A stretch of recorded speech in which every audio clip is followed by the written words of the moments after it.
afford it. You haven't heard the asking price. Well, I don't mean that. I love these wonderful old barns. They're in greater danger of extinction than the spotted owl. If I bought it, I'd feel obligated to restore it to its original splendor. Did I mention I'm on salary at UCLA? Her lipstick smile was firmer than the foundation. Why don't you postpone your decision until you've seen all there is to see? Well, I guess I can afford a tour.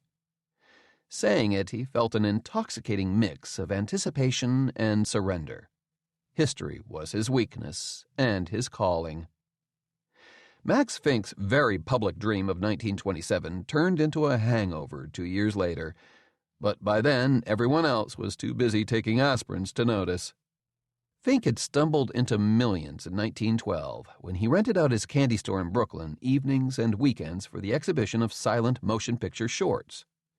When he came by one night after closing and saw how many people had lined up to see painted Indians chasing covered wagons across the New Jersey countryside, he evicted his tenants, bought a projector, struck a deal with a local photoplay distributor, and went into show business. When Thomas Edison sued his movie-making competitors for infringing on his patent, Max Fink fled with them to Southern California and invented Hollywood. Along the way, he stopped at choice locations to purchase vaudeville theaters in financial trouble and converted them into movie houses. 15 years after he sold his last Jolly Roger, he invested his profits in the stock market and used his credit to build a glittering chain of motion picture palaces from coast to coast, saving the biggest and best for Los Angeles. The Oracle, as sketched by the architect, was a Balinese Turkish-Grecian temple with a mild Polynesian influence and bits cribbed from Moorish Spain, Renaissance Italy, and the Gaiety Music Hall in Flatbush. Seating was designed for 5,000, with space in the pit for a 100-piece orchestra. Fink commissioned a 4-manual Wurlitzer pipe organ to accompany the action on screen, a half-ton chandelier, and plaster Pegasuses to flank the grand staircase rising to the mezzanine. When word reached H.L. Mencken, the curmudgeonly magazine mogul quipped, "It just shows you what God could accomplish if he had bad taste." Then the jazz singer, the Warner Brothers' last-ditch attempt to rescue their studio from bankruptcy by introducing songs and spoken dialogue to the silent screen, opened to delirious throngs at Grauman's Chinese Theater. Over a night, Hollywood was forced to shut down its pantomime productions.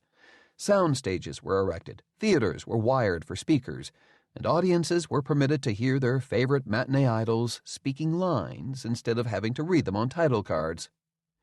All this expensive retrofitting led to a recession in California. Reluctantly, agonizingly, Fink told his contractor to reduce the size of the orchestra pit and reconfigure the auditorium to seat a paltry 1,800 customers. Construction in 6 cities was postponed until the industry could catch its second wind. It was like when the dot-com bubble burst in the 90s, Anita explained in the sing-song tone of a museum tour guide. Millionaires found themselves lining up for free soup at Salvation Army missions. There was a song. She broke off, stuck for a title. "Brother, Can You Spare a Dime?" Valentino finished. It was about a busted railroad baron, but it applied to the Hollywood elite 2 years before the Depression hit New York. "Maybe I should keep my mouth shut and leave you in charge." Anita's relentlessly chipper tone fell short of covering her impatience. "Sorry, I did warn you." He reached out to stroke a crushed velvet seat and put his thumb through the rotted fabric. They were in the auditorium, a vast ruined chamber where the ornate brass sconces had been scavenged for scrap, leaving gaping holes in the exquisitely molded plaster. In spite of the cutbacks, the completed oracle was a marvel. Fink had reduced its scope, but steadfastly refused to skimp on material or workmanship.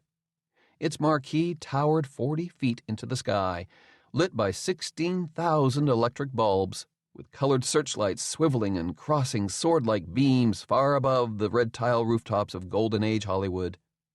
Attendance at the premiere of the Hollywood Review of 1929 shattered every record set since Ben-Hur 3 years before. 6 months later, Max Fink was broke. After the stock market collapsed in '29, he was forced to sell his theater chain to mollify his creditors.